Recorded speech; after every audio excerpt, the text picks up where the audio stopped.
Hello everyone, so today we're going to be discussing my first impressions on 5 new manga that I've released in the last couple months. So the first volume I wanted to talk about is definitely the manga that has had the most polarizing opinions, I think. This has been the first time in a very long time where I have seen people who are so divided on a manga. So that one is Colorless. People either really enjoy this first volume or really dislike it. Personally, I can see both sides. I consider this to be a kind of turn your brain off, just action manga. So to give a very brief synopsis, basically it's about the future where this big solar event happened that kind of got rid of all of the color in the world and then also mutated humans and gave them weird looking faces. However, there is a little bit of color left in the world, and this color is like super powered. It's really powerful.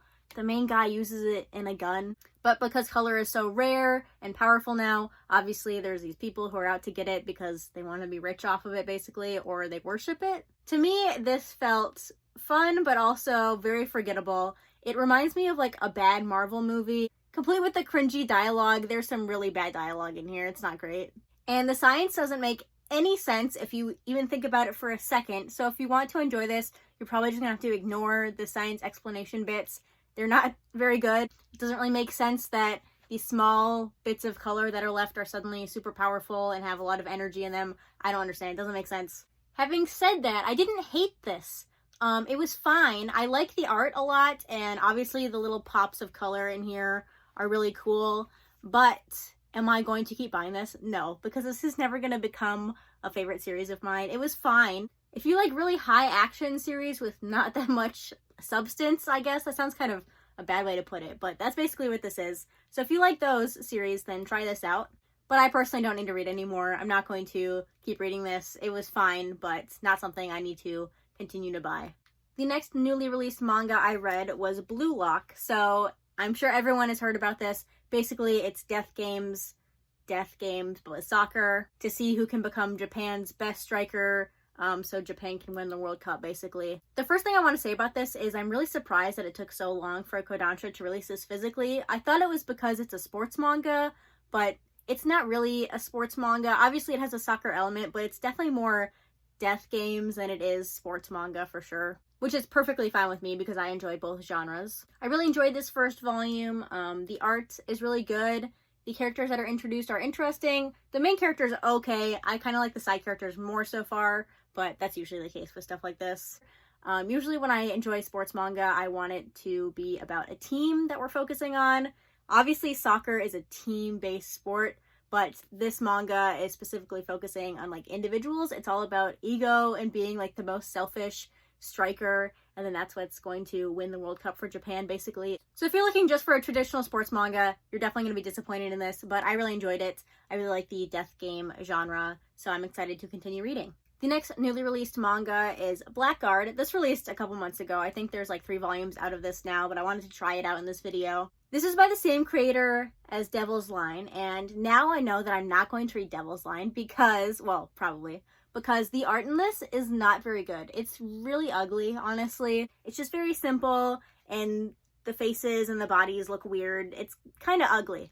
That does work for some of the gory horror elements that are going on in here. But basically, this takes place in the future where there's this alien virus that has infected humans and that turns them into monsters who then want to eat other humans. It's not the most interesting premise. It's not very unique, but it's okay. However, I don't think the story is really going to focus on that too much. Obviously, it's kind of a backdrop for everything that happens, but this seems to be more character-based, I think. So it basically focuses on our main character here. He basically doesn't want to be alive anymore.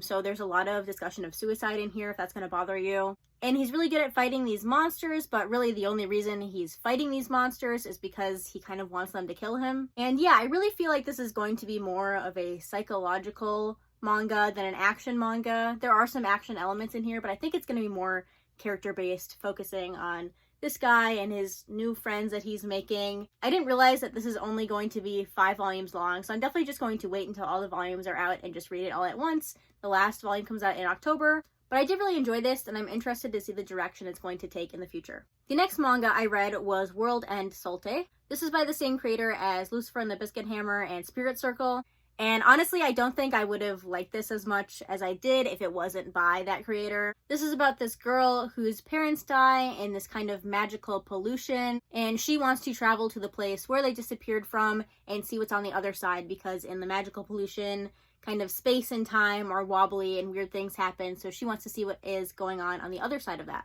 That was a very, very brief synopsis. So on the surface, this is definitely just your run-of-the-mill fantasy manga, but I'm sure there's going to be some twists and turns, because so far all of the works I've read by this author have had some kind of time travel reincarnation element, and I can already see the groundworks of that being laid in here. But if you haven't read this author's works yet, I probably wouldn't start with this one. It is probably the most easily available one, so you could, but I don't think you'll enjoy it as much as if you had read the other ones. But I will say the art in here is a lot better than it was in his previous series.